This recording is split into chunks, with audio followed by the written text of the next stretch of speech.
तो मुझे कभी कभी क्या होता है, मैं जिक्र कर रहा था कि पश्चिमी दार्शनिक हुआ हेडेगर नाम के, 20वीं शताब्दी की शुरुआत में ही जर्मनी की बात है, जब जर्मनी विश्व युद्धों की दुनिया में आ गया था, उस समय की बात है। उन्होंने एक बड़ी गहरी बात कही। उन्होंने कहा कि हम लोग जिंदगी जीते रहते हैं, किसी से लड़ते हैं, किसी से प्यार करते हैं, फिर झगड़ा करते हैं, लड़ते हैं, सफल होते हैं, किसी को हराते हैं, किसी से हारते हैं, हारते हैं तो नफरत पाल लेते हैं, हराते हैं तो ये भाव मन में आता है कि मैंने हरा दिया, मैं विजेता हूं। इसी सब तिकड़म भरे अनुभवों को हम मिला के एक शब्द बोलते हैं जिंदगी, लाइफ। लेकिन कभी कभी ऐसा होता है जिंदगी में कि अचानक कोई इंसिडेंट होता है।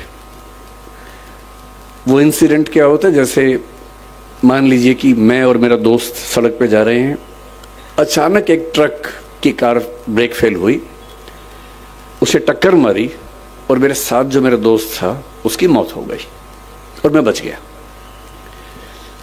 अब जो मुझे एहसास होगा, उस एहसास का मतलब है नथिंगनेस, शून्यता।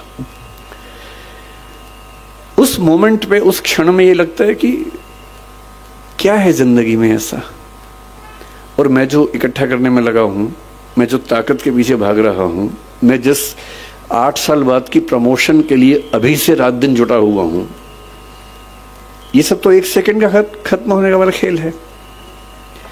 जिस जिंदगी का 1 सेकंड बाद का अता पता नहीं है, भरोसा नहीं है, कल सुबह मैं उठूंगा भी या नहीं ये भी नहीं पता है, और मैं ऐसी जिंदगी जी रहा हूं जो 10 साल बाद मैं ये बन जाऊंगा, 18 साल बाद मेरी प्रमोशन ये होगी, मैं सेक्रेटरी बन जाऊंगा या मैं हाई कोर्ट का जज बन जाऊंगा। इस अनुभव में जो लोग थोड़े ज्यादा सेंसिटिव हैं, संवेदनशील हैं, वो इस अनुभव को झेल नहीं पाते, और उनके लिए इसी बिंदु पर टर्निंग पॉइंट आता है और वो जीवन का रास्ता मोड़ लेते हैं कि जब जीवन में कुछ भरोसा नहीं तो मैं इन निरर्थक चीजों के पीछे क्यों भागता रहूं, क्यों ना मैं किसी ऐसी सार्थक चीज की तलाश करूं जो अंततः मुझे सुकून देती हो। और हम जीवन क्यों जीते हैं? मैं दर्शन विषय का विद्यार्थी हूं, पढ़ाता भी हूं। भारत के, दुनिया के सब दार्शनिकों को पढ़ने पढ़ाने की प्रक्रिया में मैंने पाया कि अंततः सभी के मन में एक ही बात है, अलग अलग शब्दों से कहते हैं, और वो ये है कि जीवन का अंत इसी बात पे है कि मुझे सुकून मिले, मुझे आनंद मिले, मुझे सुख मिले। और सारे भौतिक सुखों के बाद देश की राजधानी की सारी ताकत को देखने समझने के बाद अगर उससे ज्यादा सुकून बारडोली के आश्रम में है, तो इसका मतलब है कि जीवन का सही अर्थ तो यहां आके खुलेगा, वहां तो नहीं खुलेगा। तो मैं बहुत कृतज्ञ हूं सिंघवी साहब का, डॉक्टर साहब का। कहाँ गए डॉक्टर साहब? हाँ, डॉक्टर साहब आपका बहुत कृतज्ञ हूं कि आपने, अब मैं आपसे कोई काम नहीं बोलूंगा कि मुझे इलाज करवा दीजिए, वो मैं कभी नहीं बोलूंगा। वो तो मेरा शुरुआती लालच था जो मैंने आपको बताया भी नहीं अब तक, और मन में था। और मुझे लगता है कि सच बोल देने से मुक्ति रहती है, झूठ बोलने में बड़ी दिक्कतें हैं, सच बोल देने से आदमी मुक्त रहता है। तो मेरा शुरुआती आपसे जो संवाद था वो लालच की बदौलत था। अब तो हम अच्छे दोस्त हो गए। तो मैं कृतज्ञ हूं कि आपने मुझे यहां बुलाया और इतने सुंदर संसार के बीच में आने का मौका दिया। मैंने जब स्कूल को देखा, मुझे लगा कि टैगोर, महात्मा गांधी और पटेल जैसे एक हो गए हों। टैगोर के शांति निकेतन में जो सबसे सुंदर कॉन्सेप्ट मैंने देखा कि क्लासरूम के अंदर पढ़ाई नहीं करनी है, पेड़ के नीचे बैठना है, खुले में बैठना है, प्रकृति में बैठ के पढ़ना है। मैंने देखा कि यहाँ क्लासरूम में चेयर्स हैं ही नहीं, केवल छोटे से स्टूल है, वो उठाना है और पेड़ के नीचे चले जाना है, और जहां मन करे वहां बैठ के पढ़ना है। क्यों एक 4 दीवारी के अंदर बैठ के ही हम पढ़ाई करेंगे? महात्मा गांधी ने एक बहुत अच्छा विचार दिया था बुनियादी तालीम का, बुनियादी शिक्षा का, जो स्वावलंबन में जोर देता है, स्किल्स की ट्रेनिंग पर जोर देता है, मातृभाषा में शिक्षा पर जोर देता है। और मैंने पाया कि वो सारे के सारे सिद्धांत इस स्कूल के अंदर ठीक वैसे ही चल रहे हैं। और सरदार पटेल का तो आशीर्वाद आश्रम को मिला ही है, तो उनके प्रति तो कृतज्ञ होना वैसे भी बनता है।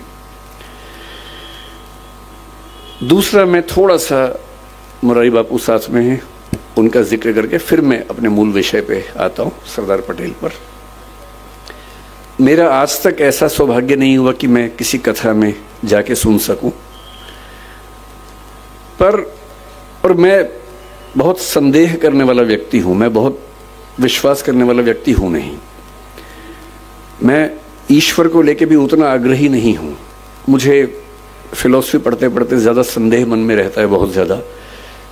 ईश्वर भी हैं या नहीं हैं तो कैसे हैं, वो सब सवाल मेरे मन में बहुत ज़्यादा चलते हैं। पर मैं नास्तिक नहीं हूँ, मैं अज्ञेयवादी हूँ। अज्ञेयवाद का मतलब होता है कि मुझे पता नहीं ईश्वर हैं या नहीं हैं तो कैसे हैं, पर मैं संभावना मानता हूँ कि वो हैं, और अगर दुनिया चल रही है तो हो सकता है कि उन्हीं की बदौलत चल रही होगी। इस संभावना को मानता हूँ। मैं ये भी महसूस करता रहा हूँ कि जो संत का एक सुंदर अर्थ होता है, मैं संत कबीर का बहुत सम्मान करता हूँ। मैंने कबीरदास को अच्छे से पढ़ने का प्रयास किया है और बहुत प्रेरित होता हूँ उनसे, उनकी बातों से सीखता हूँ। संत रैदास को मैंने अच्छे से पढ़ने का प्रयास किया, कई बार किया। तो मैं अक्सर सोचता हूँ कि संत का मतलब क्या होता है। तो एक बार एक किताब में मुझे बड़ी सुंदर बात मिली। एक उम्र तक मेरा थोड़ा सा लेफ्टिस्ट आइडियोलॉजी की तरफ काफ़ी झुका हुआ था, तो मुझे धर्म, संत, इन सब से लगभग अरुचि सी थी। नफरत तो नहीं कहूँगा, पर अरुचि जैसा भाव रहता था। मेरे पेरेंट्स भी परेशान थे क्योंकि मैं कुछ अतिवाद के रास्ते पर उस समय चलता था। मुझे लगता था कि संत वो लोग हैं जो दुनिया के संघर्षों को छोड़ के भाग गए हैं।